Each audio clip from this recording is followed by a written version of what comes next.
All that now remains is to fit the two tires. So it doesn't matter which tire goes left or right. All that's important is to make sure that the actual valve is on the outside of the machine. So again, in order to fit the tires, make sure the valve is positioned towards the outside. You will have to loosen the wheel nuts, lift the machine up to a height where you can actually install the tire, fit the tire and retighten all the lock nuts. Please make sure that you torque the lock nuts adequately as you would with any vehicle or trailer. In order to fasten the drawbar, you will need to remove these two bolts. The drawbar with those three holes, positioning holes, can then be shifted into position. As you can see, there's a little bit of adjustment that you can make in terms of the height of the drawbar. It doesn't really matter which way around the actual towing eye is. You just set it up so that it correlates to the height of the drawbar on your tractor. And then once you've brought the drawbar into position, you would then reinstall these bolts through the drawbar and secure them tightly. So the handle there represents the sluice gates to shut off the meters. In the down position, the sluice gates are in fact open, and when you lift that up, it locks the sluice gates. So in the travel position, when you're driving around and you don't want any product to go through the metering devices, the handle should be up, and when you need to spread, you need to push the handle down. To install the outlet arms, you can first give a little bit of slack on the clamp.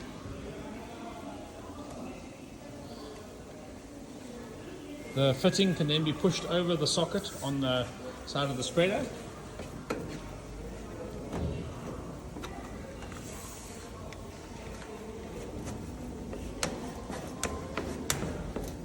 And then once you're in the field, you're actually going to adjust potentially the angle and the length of this pipe to suit your specific application. Some operators like to have them facing backwards. I personally prefer to have the outlets facing forwards for narrow rows because it makes it much easier for the operator to see the fertilizer actually being sprayed.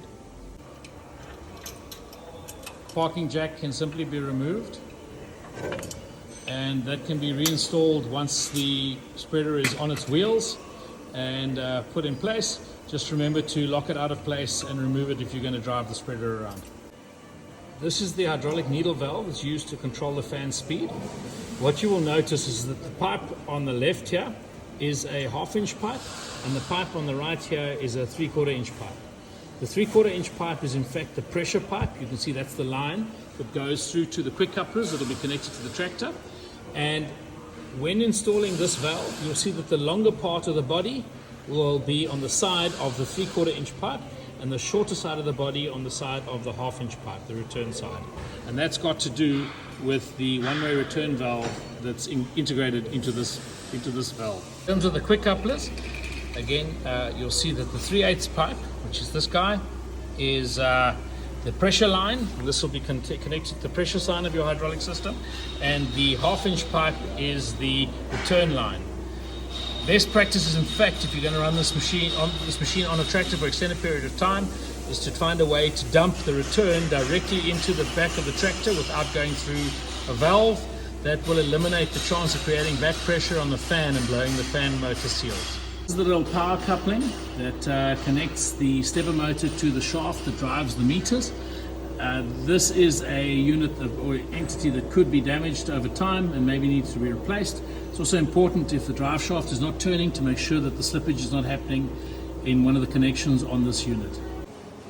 This is the little red ant metering unit. It consists of a paddle wheel, a body, there's a little perspex cover just to stop fertilizer from jumping out the top, and there's a small funnel that goes into the outlet. Down here, you'll see a little lock wire that goes through what we call the spoon, the bottom. This height of the spoon can actually be adjusted to achieve better spreading results with different spreading mediums. It is a granular fertilizer spreader, but obviously depending on the size of the granules, you may want to raise or lower the spoon to get a better result. Just remember, if you change the spoon, you do need to perform a product calibration, because the spoon position will affect the calibration of the machine. The spreading unit consists of a stainless steel body.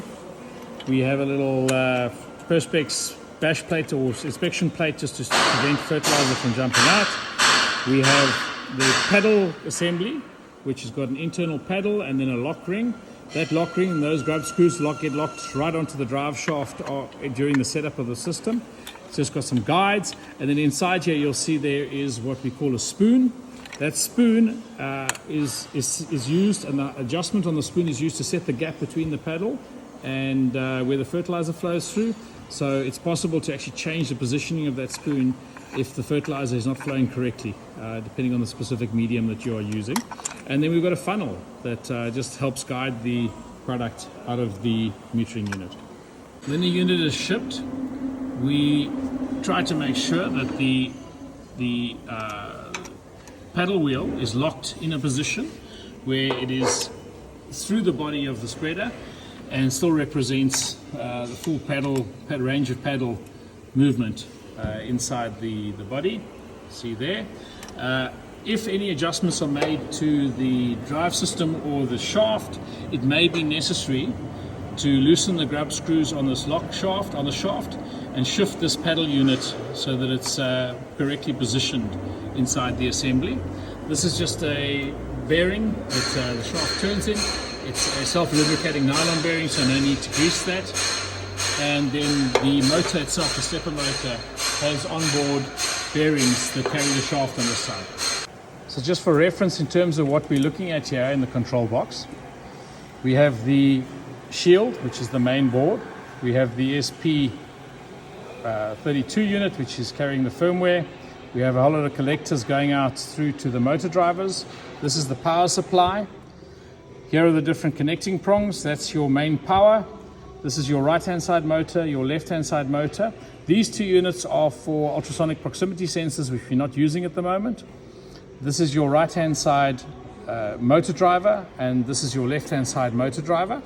Over here we have the power switch, we have an indicator light, and we have a buzzer. This is the hydraulic fan. You see a hydraulic fan motor. We also have a bleeder system off the back of the fan motor. The fan motor is set up so that it can only really turn in one direction. That we achieve through the one-way valve up front in that connection. And again, the pressure line is the thinner line, the 3/8 line. The return line is the 1/2 line.